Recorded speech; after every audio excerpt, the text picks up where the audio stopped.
शासनानं वर्षभरापासून झालेल्या कामांचा दिवाळीसारखा मोठा सण होऊन सुद्धा लहान कंत्राटदारांची निधी अभावी देयके न दिल्यामुळं सर्व प्रकारची कामं हिवाळी अधिवेशनाची कामं बंद करण्याचं आवाहन केलंय। आज सर्व कंत्राटदार यांनी पत्रपरिषदेत केलंय। सार्वजनिक बांधकाम विभागांमध्ये लहान कंत्राटदारांची जवळपास 1500 लक्ष रुपयांची देयके प्रलंबित आहेत। यासाठी धरणे, आंदोलन, मोर्चा, लाक्षणिक उपोषण, लोकशाही मार्गाने कंत्राटदार संघटना सातत्यानं गेल्या वर्षभरापासून प्रयत्न करीत आहेत। तसंच मुख्यमंत्री, दोन्ही उपमुख्यमंत्री यांना या विषयावर संघटनेचे शिष्टमंडळ भेटून विनंतीपत्रे दिलेली आहेत। प्रत्यक्ष भेटीत मुख्यमंत्री महोदयांनी लहान कंत्राटदाराची देयके सर्वप्रथम काढून देण्याचं आश्वासन दिलं होतं। याबाबत त्यांच्याकडून फक्त कोरडं आश्वासन मिळालं असा दावा कंत्राटदारांनी केला आहे। लहान कंत्राटदारांच्या देयकाबाबत दिवाळी लोटून सुद्धा निधी उपलब्ध झाला नाही। आपल्या नागपूर शहराकरता ही अत्यंत खेदजनक बाब असल्याचंही ते म्हणाले। विकासाचा गाडा हा 2 चाकांवर आहे। एक चाक शासन प्रशासन आहे, तर दुसरं चाक विकासाची कामं करणारे कंत्राटदार आहेत। याची जाणीवसुद्धा शासन विसरलं आहे। सर्व कंत्राटदारांना कुटुंब तसंच इतर चरितार्थ चालवणं अवघड झालंय। इतर अनेक कोटी संख्येने असलेल्या सर्व कंत्राटदारांवर अवलंबून आहे। त्याची थोडीशी जाणीव राज्यकर्ते यांना दुर्दैवानं दिसत नाही। शासन कंत्राटदार यांचे प्रलंबित देयके न देणं या विषयांवर निर्णय न घेतल्यानं निषेधार्थ शासनाची सर्व प्रकारची कामं, येणारी हिवाळी अधिवेशनाची कामं सर्व कंत्राटदार स्वयंस्फूर्तीने कामे बंद करून आपले निषेध नोंदवणार आहेत। याकरता सर्व कंत्राटदार, मजदूर, सहकारी संस्था, सुशिक्षित बेरोजगार, अभियंते यांना आवाहन करण्यात आलंय। पत्रकार परिषदेत बोलताना पदाधिकारी म्हणाले की 90,000 कोटी थकीत आहेत। 15 ते 20% फक्त दिले गेले। घर खर्चाचा खूप बोजा वाढलेला आहे। सध्याला 80% काम बंद आहे। मजबुरीनं अनेक लोक काम करत आहेत। सरकारला छोटे कॉन्ट्रॅक्टर अजिबात नको आहेत असा घालाघात पदाधिकाऱ्यांनी केला आहे। सरकारनं क्लंबिंगच्या माध्यमातून कंत्राटी बंद केली आहे। यंदाला हिवाळी अधिवेशनात 94 कोटींच्या निविदा निघालेल्या आहेत अशी माहिती देत पदाधिकाऱ्यांनी न्यूज 112 समोर आपली व्यथा मांडली। बघूया नागपूरवरून संजय मिरे यांची ग्राउंड रिपोर्ट।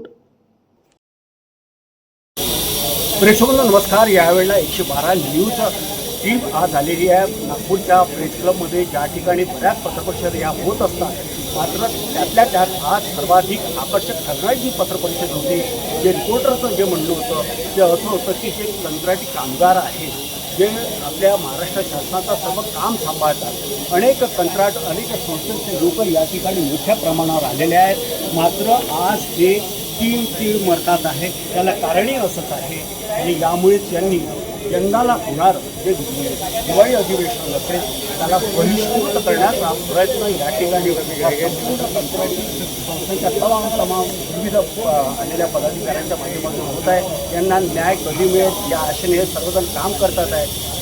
देवेंद्र फडणवीस यांना सुद्धा या संदर्भात माहिती दिली आहे। मात्र मुख्यमंत्र्यांनी आश्वासनं दिली, त्या पलीकडे काही दिलेले नाही असं यांचं म्हणणं आहे। आपण दस्तूरपुत यावेळेला अध्यक्ष आहेत, त्यांच्याशी आपण बातचीत करूया।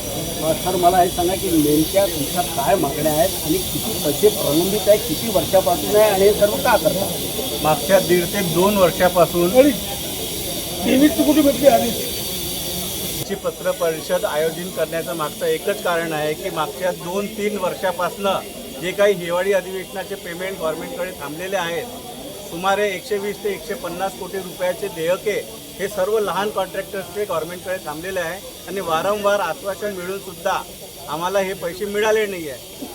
स्वतः मुख्यमंत्री साहेबांनी आम्हाला आश्वासन दिलं होतं की लहान कॉन्ट्रॅक्टरचे पहिले पेमेंट करणार आहे, परंतु दिवाळीपर्यंत आम्ही वाट पाहिली, एकही रुपया कॉन्ट्रॅक्टरला मिळाला नाही। त्याच्यामुळे या वर्षी हिवाळी अधिवेशनाच्या कामावर जे काही कॉन्ट्रॅक्टर्सनी कामं घेतली असतील, काही समोर घेणार आहेत, परंतु सर्व कामावर आम्ही काम बंद आंदोलन करण्याचा इशारा हा एका आठवड्या अगोदरच आम्ही सरकारला दिला होता आणि ते आम्ही उद्यापासून काम बंद आंदोलन करणार।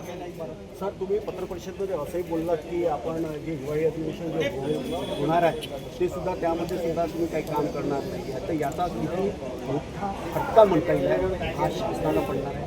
शासनाला फटका पडणार नाही आहे, कारण शासनाकडे 150 कोटी रुपये म्हणजे काहीच नाही आहे। त्यांनी जर विचार केला तर ते अर्धा 1 तासात कॉन्ट्रॅक्टरला पैसा देऊ शकतो, परंतु का बरं देत नाही याचा मागचं रिझन आम्हाला अजून कळलेलं नाही आहे। यानंतर आपल्या सर्वांची काय भूमिका असणार आहे, उसके बाद काय भूमिका असणार आहे? जे लवकरात लवकर पैसे शासनाने द्यावे ही आमची आहे। याच्यानंतर मोठं तीव्र आंदोलन उभं करू व एकही काम अधिवेशनाचं होणार नाही. आम्ही स्वयंपूर्तीनं सर्व लोक आहे. संघटना म्हणजे संघटनेसोबत स्वयंपूर्तीने सर्व ठेकेदार आहेत.